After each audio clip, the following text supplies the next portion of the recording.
We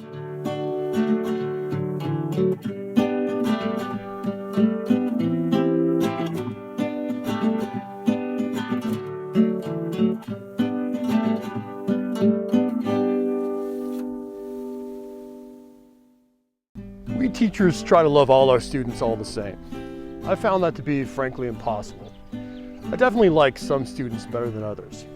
I like the gritty ones, the kids who are on a mission, the kids who won't be stopped. I even like the kids who are on bratty missions. At least they're trying something. Maybe I can turn them. Turns out the gritty ones are my favorite kinds of adults as well.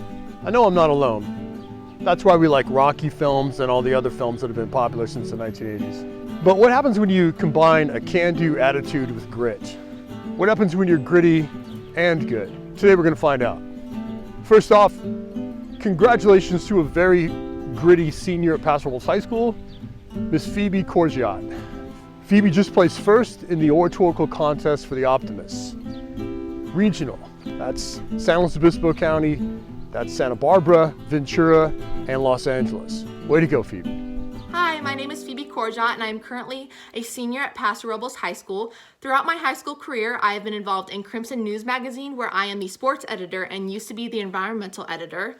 I have been a link crew leader for 2 years. I am currently enrolled in GEO and have done multiple field study collaborative courses, including Santa Cruz Island and Mount Wilson Observatory Astrometry. I have played varsity volleyball for 3 years, and I am currently a teacher's assistant for the special education class on campus and have volunteered at Project Surf over the summer. Next year, I will be attending San Diego State and I will be studying speech, language, and hearing sciences. I'm actually on this video to share some exciting news. I competed in the Optimist Oratorical Regional Contest, where I competed against Ventura County, Santa Barbara County, LA County, and SLO County, and I actually placed first place, winning a $2,500 scholarship to go towards college. I will soon be competing in the state competition. I don't know when that is, but I know it's soon. So I hope everyone is doing well during quarantine and staying busy and spending time with their family. Hopefully you guys have discovered some new hobbies and something to share afterwards. So in our Where Are They Now segment, let's check in with Valerie Lloyd. Valerie Lloyd works for public television in Alaska. She's a very gritty person, as you'll see. Hi, I'm Valerie, and I currently work as the Creative Services Manager for Alaska Public Media, which is the statewide PBS and NPR station for all of Alaska. So it's pretty cool. I get to supervise a team of 5, and we do all of the video content for the station, meaning we shoot news packages, or we do our digital series called Indie Alaska. We get to travel around the state and interview people. And it's a really fun job because it's always different. So I got my start in this field because I joined the Air Force as a TV radio broadcast journalist.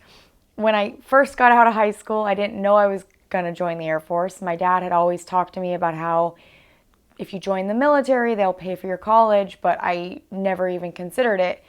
So after high school, I went to school at Western Washington University in Bellingham, Washington for a year, and I was just stunned at how expensive it was going to school out of state, even with a small scholarship and living as frugally as possible. I still ended up taking out more student loans than I would have liked just for 1 year of college.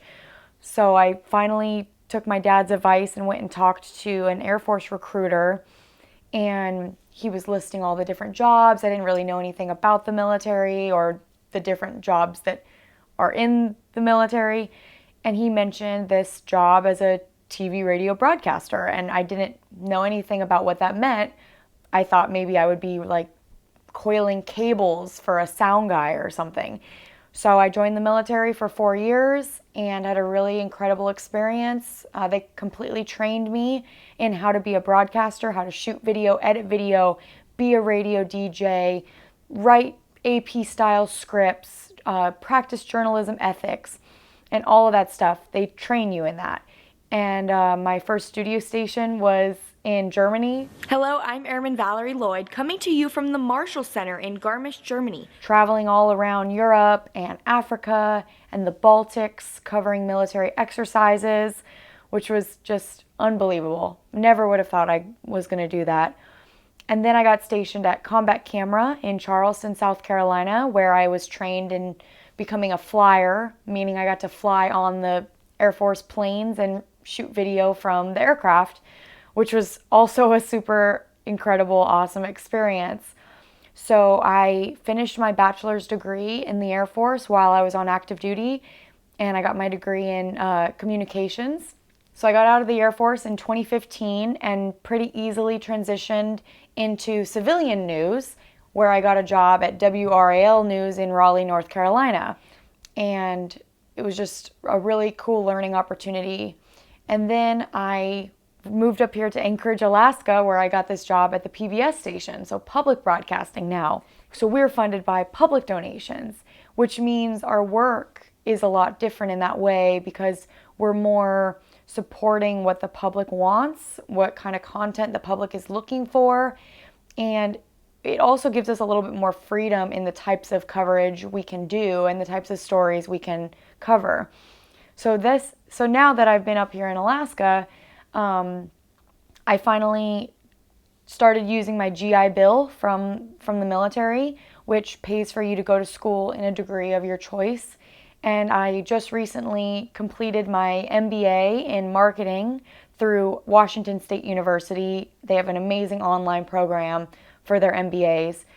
And I still think it's kind of funny to this day, looking back at the video projects that we did with Mr. Cantrell and Mr. Pierce, and how in that moment I just thought, like, this is a fun project, I guess, to learn about literature, but why video? I didn't have like a ton of interest in video, and so it's so funny and ironic to me now that I work in this field, and maybe that experience in those classes sort of spurred what I do today in a subconscious way.